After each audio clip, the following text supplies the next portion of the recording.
The girth of his what? You're like a father to me.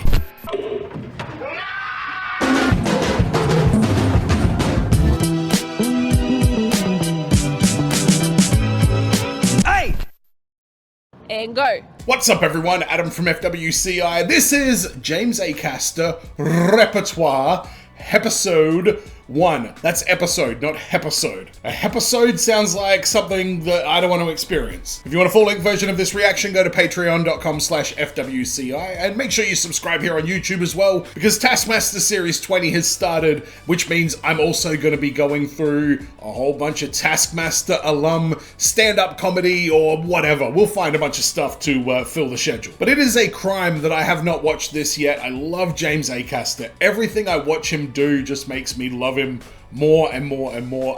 I relate to him more and more.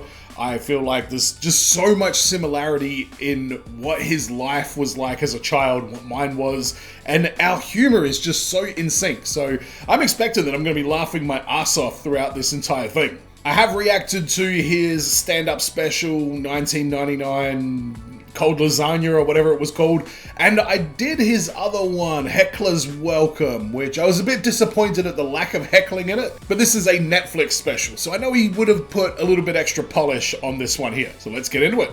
This is James Acaster Repertoire, episode 1. Not episode, episode 1. Recognize. Oh, so Recognize is the name of the first thing. Why the fuck is he dressed like Shaggy from Scooby-Doo at a job interview? You're so safe, you got your feet up. No one's talking to us. I'll come out. How's it going at the back? What? To know that the front row are no longer the easy targets they once were. And now a bunch of prepped attention seekers. Is that right? Forget about it, it's not gonna happen. You got a hoodie on, mate. I know a trap when I see one. Recently moved next door to a Mexican restaurant, that's the headlines. Right. I don't mind it, I like it. Yeah, I bet you do. Here's all you need to know about the restaurant. Everyone steals their spoons. Poppadoms or bread, James Acaster? Poppadoms or bread? Well, actually, it'd be like, tortillas or bread, James Acaster? If you stole a spoon from there, if you bring it back in January, they reward you with free tacos. That's a good idea. Get to watch while the thieves eat tacos, which I imagine have been interfered with beyond belief. What you got a hoodie on for? Let's get to the bottom of this. It's cold outside. It's... No comeback? He's firing on all cylinders. I knew he would be. I walked into that. I deserved every bit of what I got. Everyone's favourite loophole? Infinite wishes. Yeah, you like infinite wishes, don't you? Some people don't like infinite wishes. You say infinite wishes to them, they're like, no! Better not say infinite wishes again. I won't. Good. What's your first wish? Infinite genies. Even better. One of my favourite loopholes, of all time actually, was discovered by Torval Dean, of all people. So 1984 Olympics, cast your minds back, performing their world-famous bolero. Yeah, the figure skaters, right? The performance was only allowed to last 4 minutes, 10 seconds. There's another rule. Is that a loophole? It started when their ice skates touched the ice. They found a loophole.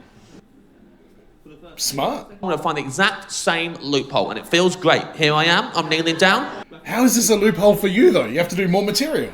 We haven't officially started yet, none of this counts. I thought you were on fire, to be honest. I would want that to count. If anyone heckles, it is personal. You can wait until I'm standing up to give him both barrels, and I will give you both barrels. In the meantime, I'm going to tell you a story. You need to know 2 things about me going into this story. I bear a lot of grudges, and I love French cuisine.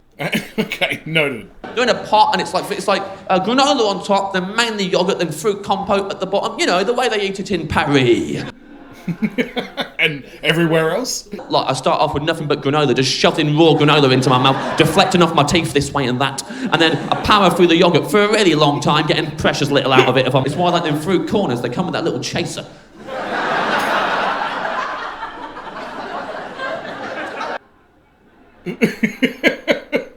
Picked up the banana, I turned to leave. She goes, hold on a second, where are you going? I said we're giving away free bananas. I didn't say all of the bananas are free. Well, be more specific then. I said, oh, I'm sorry.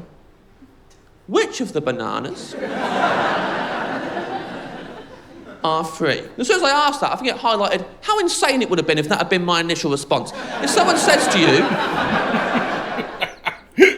I want to know which individual ones the offer applies to. It can't be all of them. We're not living in a fantasy land.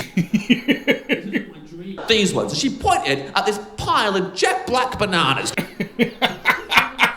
Know that, I'm an adult. But some bananas, ugly on the outside, beautiful on the inside. I'll take your word for it. Well, shallow people don't get enough potassium in their bodies. And rightfully so deserve everything they get, shallow people. If there's any shallow people in tonight, get out! None of them are welcome. I'm almost at the door, nearly home free, hand on the handle, and I hear her mutter to herself, and this still boils my blood to this day, actually. No. Under her breath, she goes, he thinks he's too good for a free banana. Bitch, let's go. Never before have I been so offended by something I 100% agree with. The bananas were gone, but my nemesis was not. She was standing behind the counter, handing someone a Danish like a prick. I'm gonna open my own banana shop in her neck of the woods. And that's all we sell is bananas. And just give them away for free all the time? Oh, hey, we're giving away free bananas today. Oh, which ones are free? Because let's face it, I'm not going to trip her up at this hurdle, am I? I mean, she invented this trick. And I'll say, all of them. Whoa. I said all the bananas are free. I didn't say all of the bananas are free to everybody. Oh, okay, not bad. Not bad. We go, who are they free to then? And then here's the kicker, I go, me, and then I eat all the bananas. It's me, boom! Who's too good for a free banana now? Who's too good for a free banana now? Yep, like 12 minutes? Cold like a wanker, boom, dealt with. Dealt with both barrels. Both barrels, I did it. So childhood's a funny thing. What do you want to be when you grow up? I don't know, secure enough in myself, I'm not putting this kind of pressure on 6-year-olds? How's that sound? Holy shit. I knew exactly what I wanted to be when I was a kid, when I grew up. I wanted to be an undercover cop. But I didn't tell no one. Go on. Kept it secret. It's a good start. If an adult asked me, what do you want to be when you grow up? I thought long term, I said, drug dealer. Good. Get that undercover alibi going already. Any of them get suspicious, like, hey, you think James might be an undercover cop? The others will be like, no way! This is his lifelong dream! Exactly. Paid off, man. And I'm an adult, I'm a fully fledged undercover cop. You are? 10 years down the line, still haven't closed the case, but the gigs keep rolling in. Good to be here. The captain called me into his office the other day. Springleaf! That's my real name. James. Pat Springleaf. Oh, Pat. Pat Springleaf. If you don't like it, stop booking me so many gigs. He's like, you're forgetting I'm currently undercover as a comedy booker right now. 20 of the most entitled people I've ever met in my life treat me like their own personal court jester for the whole show. I wasn't even getting paid money. My payment, membership to the club. Oh, what? Turns out, they were all stand-up comedians who'd done the gig in the past. I got over it 2 weeks later, had a mouthful of olives, heckling Josh Widdicombe like a champion. It's me, my mufti, my gun and my wire. And a magnifying glass for looking at clues. I love a good reveal from the inside pocket. Let you know a secret, I originally did that bit with the gun, didn't go as well. No problemo, that is a gangster term. You've got to talk gangster when you hang out with gangsters. I don't think it's a gangster term, Acaster. Lawrence is the leader of the gang, though, to be fair, and that's not fun. Leadership looks fun, but it's stressful. It's like if you ever see anyone leading a conga. Yeah, where do you go? Oh, on the outside, they're loving it, sure. The whole time.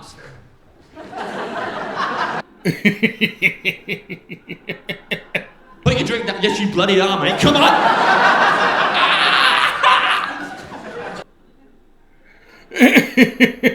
I know where I'm going. I didn't plan a route. I never asked for any of this. Person at the back, maybe. They can let go, make them run for it. Everyone else you let go. You're not out the conga. Now, you're the leader of a rival conga. I like to buy the 2 individual separate oven gloves, personally. You know, 1 for each hand. They're independent of each other. And you're free. As you always imagined you would be as an adult in your own kitchen. What's with the ones that are all connected? You've still got an oven glove for each hand, but they're joined together by that filthy hammock. Agreed. What if someone attacks you? You can't defend yourself. It could happen just because you're getting something out the oven doesn't mean the whole world stands still. Lawrence goes, they need to be joined together, James, so they don't get separated. Thank you very much. What are you, taking them out of the house? Correct me if I'm wrong. They are not leaving the kitchen. Exactly. There's another glove in the kitchen. Where's the other one? Probably in the kitchen. Yeah. Probably somewhere in the kitchen. No one's leaving one oven glove by the stove, then hitting the town solo gloving it. Thank you. I agree with this so much. Oven gloves, schmoven gloves. That's how he argues. And he won, by the way. The only argument he didn't win with that was one time when we argued about schmoozing. What did he say then? Believe you me, when you're leaving the house off to do a bit of schmoozing and he's shouting schmoozing, schmoozing after you, it's more encouraging than dismissive. Yeah. Put a spring in my step. I thought I'd use this opportunity in the show to give you guys some schmoozing tips. All right, lay it on me. Unbreak the ice. All right, noted. Every now and again, just throw in something like, wow, I don't normally nod this much. Make me feel special, you know? I'd love to bill you for my next neck massage, Jerry. You got me nodding like a damn fool over. My goddamn wife left me, so I was getting too obsessed with the case. Right, of course. How many days away from retirement are you, Acaster? No, you don't realise how much you need your fingernails until you cut your fingernails. Then that's the day you've got to go and put 4 new keys on a keyring. She left me on National Fondue Day. Heartbreaking. I only knew it was National Fondue Day because I went to Google 1-bedroom flats and the Google logo, it was all made up of fondue-related imagery. But not even the shape of a G. Like, actually, let's address this. Sometimes Google don't even try with some of the letters. Started drinking on my own? Who cares? No, I quite like it, actually. No, that's bad. Get myself a glass of punch. Is that weird? I drink punch on my own. Is that strange? Yeah. I drink it from a big punch bowl with a ladle in it in the corner of my bedroom. I don't get hammered on my own, by the way. I don't get trashed. I just get tipsy. Okay. Sober, tipsy, drunk, hungover. Tipsy's the only one out of the 4 where you don't cry during it. Should have warned you earlier, some of the jokes are sad. Make sure every other drink is a soft drink. Sustain it, maintain it. No, water, not soft drink. I'm a Dr. Pepper man. Love Dr. Pepper. Oh, God. What an enigma that drink is. I drink it every night. I could not tell you what flavour it is. And It's aniseed, isn't it? it tastes like a sexy battery. Are you happy? Tastes like a sexy battery. I'm pretty sure it's supposed to be like carbonated cough syrup flavor, like that weird raspberry-ish sort of like cough syrup. That's my understanding of it. And I remember buying it because it was in the Forrest Gump movie. And then I went to a place that had a maze and I bought a can of Dr. Pepper because it was the first time we'd ever seen it anywhere. And I was like, I want Dr. Pepper like Forrest Gump. And I grabbed it and I took it into the maze and I walked around, and after like 3 sips, I was like, you know what? I'm just going to dump this right here and leave it. I was young enough to the point where a can of whatever was a big deal. And I was like, yeah, nah, mate. Not for me. The can says mixed fruit flavour. Does? I went bought yesterday. I know what fruit tastes like. I've had fruit before. I send most food back it's to Dr. Peppery just to see how they bring it back and what they change. I thought I'd do a comedy podcast about something that I'm passionate about. Not a lot of people know this, but Food? I love mathematics. Love mathematics. Favourite number? Umpteen. I like that number as well. Curious number, right? It sounds big, but it's in the teens. Yeah. Favourite mathematician? Pythagoras? Oh, yeah, of course. All right. Every triangle's a love triangle. When you love triangles. Do you remember that? That was great. I don't remember that at all. It's a bit saucy for educational situations, isn't it? Is the most satisfying way you can close a cardboard box. Right. No tape. No string. All box. Mate, the first time you saw a cardboard box get closed like that, your brain couldn't make sense of it. I love closing boxes like that. Hands down, best part of my divorce. Right. Tell us all about it, Pat. You suck it forever, you goddamn parcel tape. To be honest, I was taking the divorce a lot harder than I thought it was. Yeah, it sounds like it. Obviously, you don't land on a theorem like that first time, a lot of trial and error, getting there. And we've all been here, haven't we? Horrible, that is a horrible feeling. Yeah, nah, that ain't gonna work. I brought that up during a comedy show, actually. That is bumming you out, I can feel it. Yeah. And when that happens with a box, you're there and you're looking at it and going, I know what I should do. I should open all the flaps up and start from square one. I'm a sensible. Nah. I can see that really, it's only this bit that is Yeah, just bend it out. exactly how I wanted them. So what I will do, and this will be clever actually, is Bend it out, yeah, and break the box. lever this flap over the top of this one without touching any of this. I'll just leave this locked in as it is. And man, you really discover how strong a cardboard box is when you try and pull that stunt.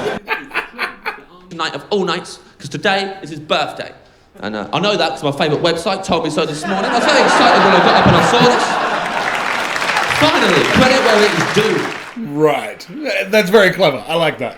Also, the podcast did come in a little bit early, but I filled the time by putting what is indisputably the best song in the world at the end, so it's absolutely fine. So, Alright, let's hear this podcast. Pat. The Wire is called. Makes sense. He was the rat, James. No, he wasn't. I shouldn't have said that.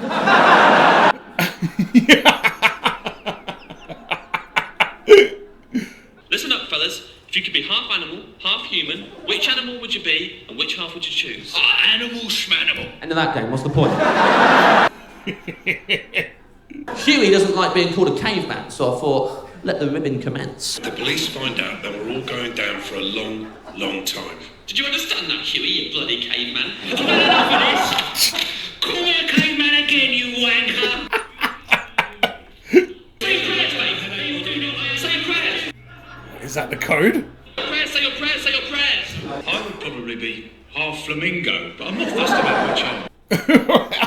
How are you not? Understood. No problem. Gangster talk. Fuckwit. What's your turn, Mr. Mason? What's your turn? I've had it. Say your prayers. Say your prayers, man. Finding a prayer moves is better than prayer. This is a terrible podcast. Is he about to have PTSD?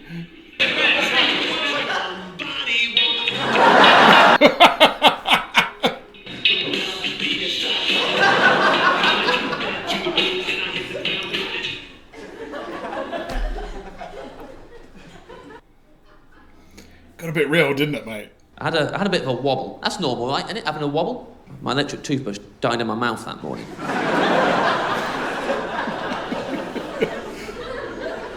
Not a good omen, is it? It is Very not. few good days start with something dying in your mouth. Want to try reverse fondue? You know when you dip solid cheese in a liquid bread? I don't know that one, no. You fucking crackpot. Well, I was tipsy as hell. Tipsy. Yeah. No one knows what I'm talking about when I say picture you put your head in, because even though they've been around forever. He's talking about the big, painted things with, a hole in it, and you whack your face through it, and it looks like you are whatever's painted on the thing. I'm with you. I understand. No one's named them yet. Why's no one named them yet? Yeah, what are they called? It's because no one ever talks about them. Admit it, this is the longest you've ever heard anyone talk about things you put your head in. Yeah. So taboo, this section of the show. They're invented in the olden times by an artist who couldn't do faces. Does that help anyone? Pictures you put your head in? They're the opposite of masks. Does that help anyone? You get to the point in the journey we can see the sea for the first time. I can see the sea! Yeah. That is the sea. There's a few false alarms earlier in the journey. We got overexcited by the sky. When you're on your own, you look out the window and the sea just looks back at you like, who's going to believe you, mate? What? As I went to put my head in...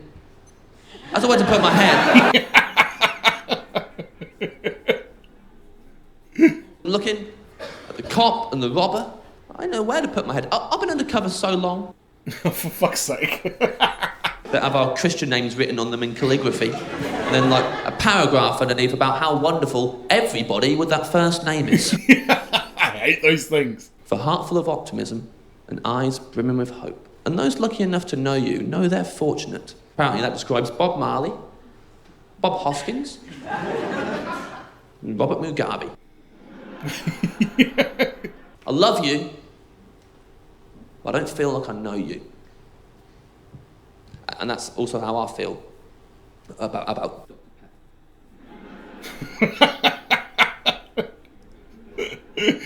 She walked in, I was like, damn, you see that woman?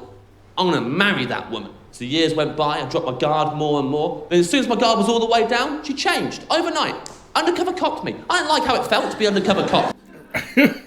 What if every relationship you've ever been in is just somebody slowly figuring out they didn't like you as much as they hoped they would? Fucking hell, that is bleak, man. One day I'll have the guts to end the show there. I was gonna say. It's that line and then a blackout, and don't even bring the lights up, you've got to find your way out in the dark. Without ringing around in your head, oh, I hope it's okay. It looks really peculiar if no one's taking your photograph. Yeah, I was wondering when that was gonna happen. In the end, I just put my arm through the burglar's face hole and took a selfie. But I'm an undercover cop. Pretending to be a stand-up comedian. The only thing lamer than that would be a stand-up comedian pretending to be an undercover cop. Imagine that loser. Imagine him going on stage night after night, claiming to a room full of people that he's something that he's clearly not. Not just for one joke, by the way, for a whole show. And he thinks he's being all smart, disguising it in the subtext. But there's this bit right at the end of the show where it becomes painfully obvious what's happened to him this year. He might not know who he is, but knows what he's too good for. Alright, you grizzled police veteran, tell us more. It's about accepting yourself at the end of the day. You focus on her because it's easier. Thanks for coming. Really? Come on. It's James Acaster. Death comes to us all.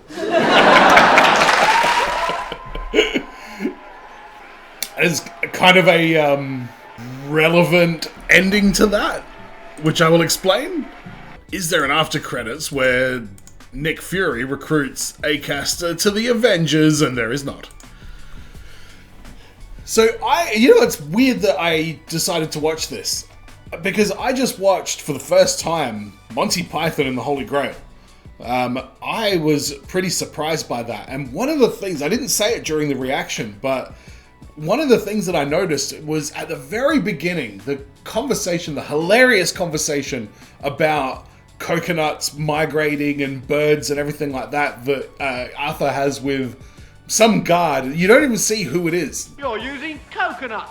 What? You've got 2 empty halves of coconut and you're banging them together. And the way that the guard, kind of just the cadence of the way that they spoke and the way that they objected and a little bit of like the kind of outrage in their voice, I heard so much Acaster in that, which makes me think that he probably was a big fan of Monty Python, which makes me think that he was probably a big fan of the Holy Grail, and if you know how that ended, it was a very underwhelming end. And that can be done well for great comedic effect, like it was here and like it was done in the Holy Grail. It makes me wonder if that was Acaster's comedy palette growing up, and if that's why he's got the balls to end the show on no laugh instead of a huge laugh. I really like the whole bit about the cardboard boxes. I mean, that's incredibly relatable. I was really enjoying that. The undercover cop angle that he took throughout the entire show, and then at the end pulling the curtain back to reveal that that was just his way of talking about whatever.